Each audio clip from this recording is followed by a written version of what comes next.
Okay, so it looks like Drake and Kendrick Lamar just might be out to end their nasty beef after the Grammys, because the streets are saying that Drake finally swallowed his pride and reached out to Kendrick to settle their differences. As crazy as it sounds, it's not entirely shocking after the events that have happened the past couple of days. Drake has been out here fighting for his life since Kendrick dropped They Not Like Us, They Not Like Us, and Squabble Up, Squabble Up. And he has been on his months-long crash out since then. He has done everything from complaining about Spotify to even suing his own record label and accusing them of sabotaging him. So what suddenly changed, and why is Drake finally trying to bury the hatchet and be friends with Kendrick? It's giving desperation, and Drake has to be up to something, so let's break it down. Now, Drake is probably wishing that he never got involved in this beef because it has had him in the worst position for the past couple of months. I mean, sure, he has had diehard fans who are still riding hard for him, even with all that has been going on against Kendrick. But it looks like most people are on Kendrick's side of the beef. And if there's one thing that this beef has been making super clear, it's that a lot of celebs are on Kendrick's side as well. I mean, y'all remember Serena Williams crip walking when she danced to They Not Like Us at the award show last year. And if I've learned anything this year, it's that none of us, not a single one of us, not even me, should ever pick a fight with Kendrick Lamar.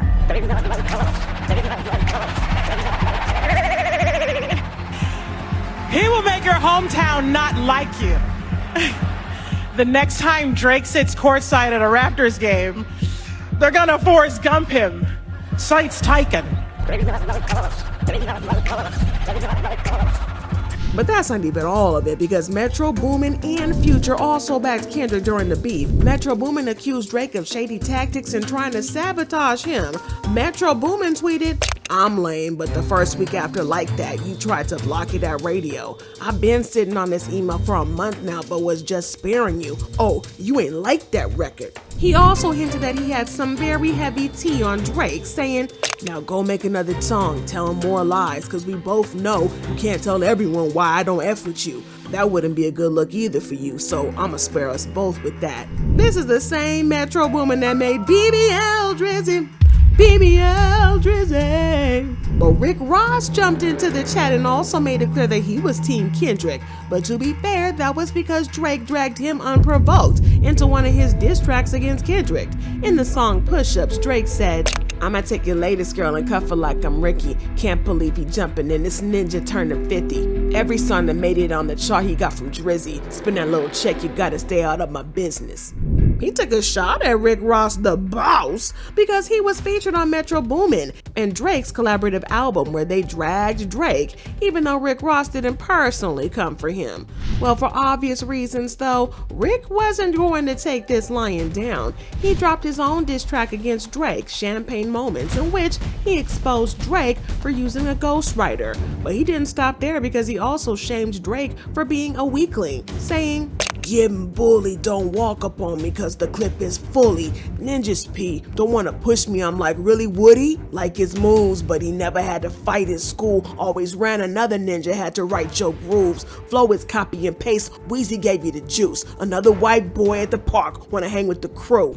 But that's not all, because Rick Ross also addressed the rumors of Drake getting plastic surgery. Yes, a BBL Drizzy for real. He said, "Yeah, you had that surgery, that six-pack gone. That's why you wearing that funny-ish at your show. You can't hide it, ninja. White boy." So yeah, Drake seems to have a lot of ops in the industry, but we didn't just know how bad it was. We thought that he would have had a whole lot more allies in the industry. But that quickly changed when Kendrick not only swept up 5 major Grammys, but did y'all hear how loud the crowd screamed "A minor" when Kendrick went up on that stage to receive his award?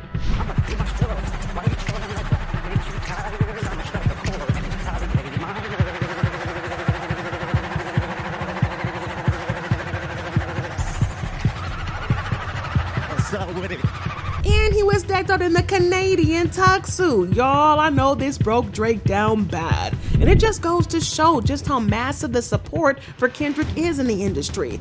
Until now, we thought that Drake still had a decent number of supporters, but even Beyonce was fighting the crip walk dancing a Day Not Like Us, which says a lot because we know that Beyonce doesn't like to involve herself in petty beef like this, but I mean, the beat is what it is.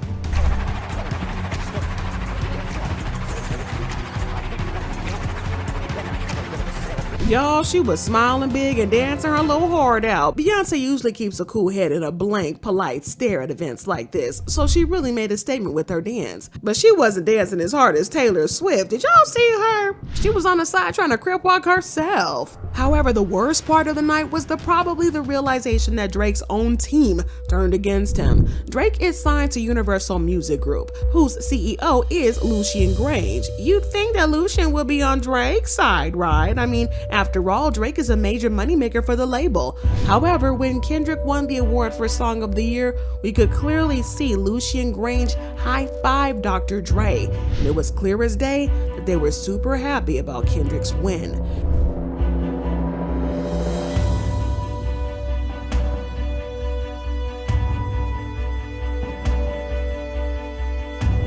Yes, they were definitely on Kendrick's side, which means that they, along with everybody else in the room, had probably turned against Drake.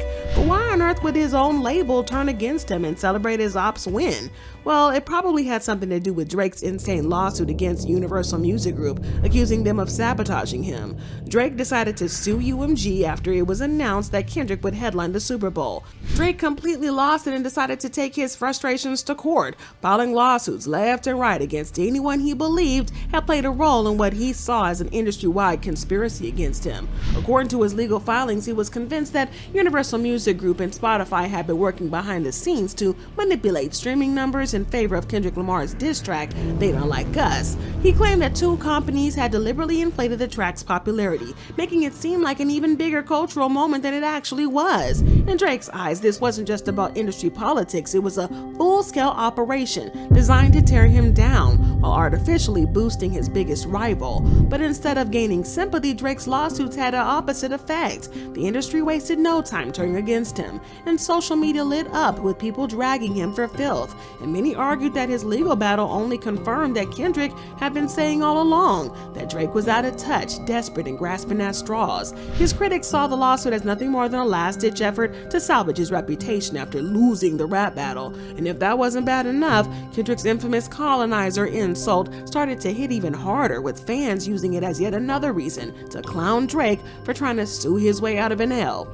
Well, Drake found himself drowning in backlash as the entire industry was turning on him left and right, branding him as a Karen for trying to take his rap battle to the courtroom. What started out as a social media slander quickly escalated into something far more serious, because his lawsuit against UMG was just a petty legal move. It was starting to expose the cracks in a partnership that at once seemed unshakable. Not take some sort of legal action, but here's the thing.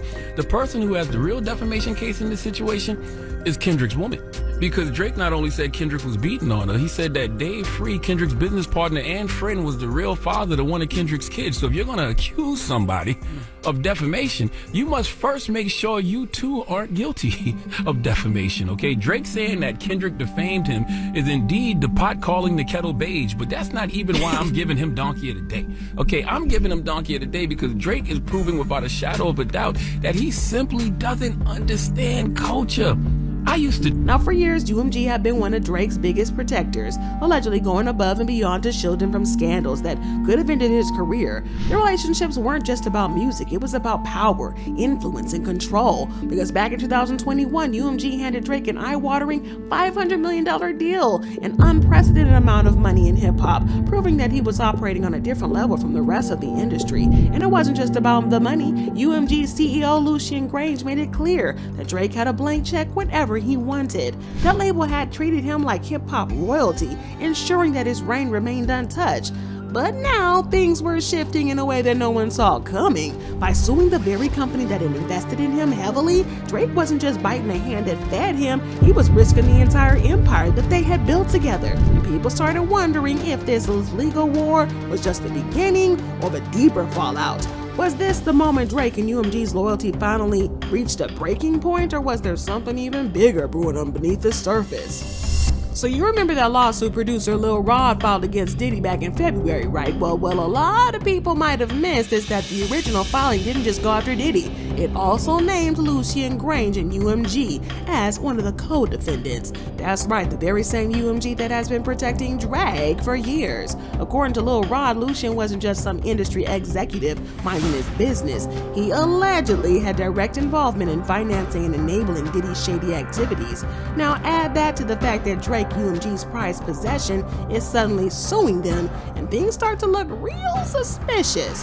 What was once an unbreakable alliance is now showing some cracks, and this legal drama could have had some huge implications for the entire industry. If UMG is really caught up in something as messy as Lil Rod is claiming, Drake's lawsuit might not just be about streaming numbers anymore. It could be a sign that the house of cards is starting to fall. And then there's this little bombshell from Lil Rod's lawsuit. Mr. Jones recalls seeing defendant Grange visiting Mr. Combs' home in Miami, Florida, and Los Angeles, California. According to Mr. Jones, whenever defendant Grange visited Mr. Combs at his home, it would be in the evening, and he and Mr. Combs would disappear for hours in Mr. Combs' bedroom. Now, what exactly were Diddy and Lucian doing locked away for hours at a time?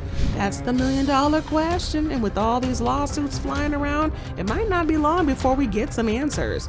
But Lil Rod didn't hold back in his lawsuit, claiming that Lucian Grange wasn't just a bystander. He allegedly aided, abetted, and induced Diddy's ex-trafficking ring. And according to Lil Rod, Lucian wasn't just looking the other way. He was an active co-conspirator, providing Diddy with the vast sums of cash that made his alleged criminal empire possible. And this is where things get really interesting, because back in May 2024, Lucian Grange and UMG were officially removed from the lawsuit. Now, considering Lucian is one of the most powerful figures in the industry, this wasn't exactly shocking. His legal team clearly wasn't about to let him go down without a fight, and with the kind of influence he wields, it was almost a given that he'd be shielded from any real consequences. Still, just because the lawsuit got dismissed doesn't mean the questions disappeared. If anything, it only made people more suspicious. Instead of clearing Lucian's name, the whole situation just added another layer of mess to the already chaotic drama surrounding UMG. Just when Lucian Grange and UMG thought they had escaped the chaos from Lil Rod's lawsuit, things took a messier turn. Kendrick's beef with Drake was only getting uglier, and Kendrick started dropping hints that he might start pulling skeletons out of the industry's closet. And if you know UMG was watching closely, because their last thing that Lucian needed was to get dragged into yet another scandal, especially after barely escaping the Diddy drama unscathed. But with Drake stirring the pot again by filing legal petitions against UMG, people are starting to wonder if he's playing a dangerous game. See, UMG had already warned them before he went ahead and accused them of payola and industry manipulation. If you rewind back to August, Drake dropped a massive 100 gigabyte leak filled with unreleased music and content. Universal wasn't having none of that. They clapped back immediately with copyright striking, moving so fast that the 3 of the leaked songs were yanked from his official site almost instantly. This wasn't just some casual industry slap on the wrist. It was a very direct message. Well, Drake wasn't about to let that slide either, though. Instead of handling it quietly, he aired out UMG on his Finsta, of all places, posting a screenshot of their takedown notice, like he was exposing receipts in our group chat. At this point, the tension between Drake and UMG wasn't just industry gossip, it was officially out in the open, and it was clear that things were about to escalate. But instead of backing off, Drake seems to be doubling down, and now he's knee-deep in drama with UMG. Fans are already speculating about how this could blow up in his face, with some even suggesting that UMG might flip the script and start airing out his skeletons. And let's be real a second, for a millisecond, Drake's name has been tied to some very shady rumors over the years, especially when it comes to OVO. Now, you remember Kendrick's bars on Meet the Grams, right? He wasn't just taking jabs, he was throwing daggers. He called out the weird predatory behavior in the industry, mentioning how certain artists use their homes to streamline and leak compromising videos to push agendas. Then he took it one step further, basically suggesting that Drake's mansion might be next in line for a raid, just like what happened to Diddy. And if that wasn't enough, Kendrick really turned up the heat on Not Like Us, straight up calling OVO certified PDF files. Well, Drake didn't waste any time firing back on The Heart Part 6, where he tried to shut down the allegation, saying he was too famous to be a PDF file, because if that were true, he'd already be locked up. But let's be honest here, was that even a real defense? Like, why can't you just say, no, I didn't do it? But history has shown that rich and powerful men can get away with absolutely anything they want for years before they ever face the consequences, if they face them at all. So instead of shutting down those rumors, Drake's response just left people more suspicious. It felt like he was dodging the accusations rather than actually addressing them. And at this point, the conversation isn't just dying down, it's getting loud. Lucian Grange might have managed to slip out a little Roz lawsuit and quietly distance himself from the longtime friendship with Diddy, but now, thanks to Drake, he's back in the spotlight, and not in a good way. And let's just say, Lucian is pissed. Yes, y'all, sources close to Lucian and UMG are saying Drake has no idea the kind of storm he just kicked up, because UMG isn't just disappointed, they're furious that Drake, of all people, would turn on them after everything they've done for him. They backed him through thick and thin, buried more than a few messy situations on his behalf, and even handed him one of the most insane deals in music history. And this is how he repays them? It's important to understand, though, UMG isn't just any record label, it's one of the biggest in the world.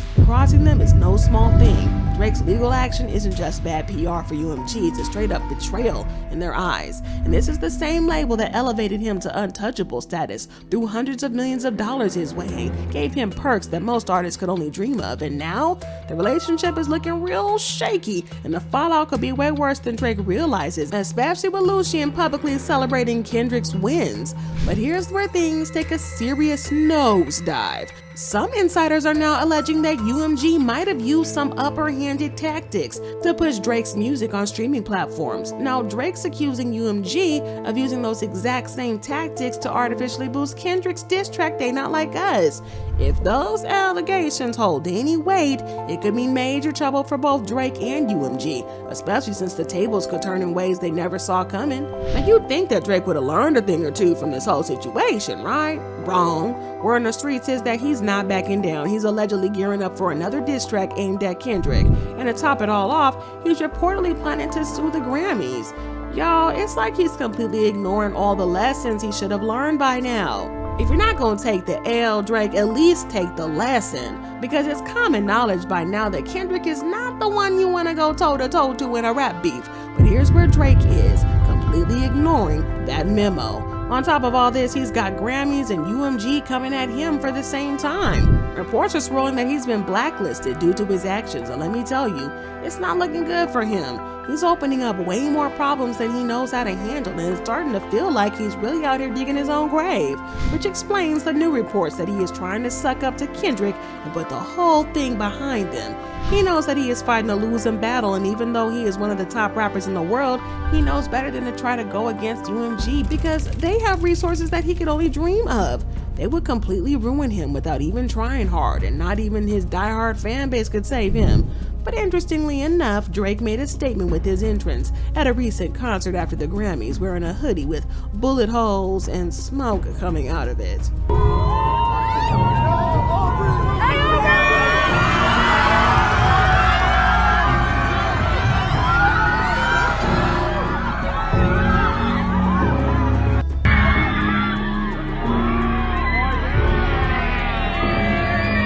It was public knowledge that he got smoked by Kendrick, which kind of makes it more believable that he's done with the beef and wants to move on.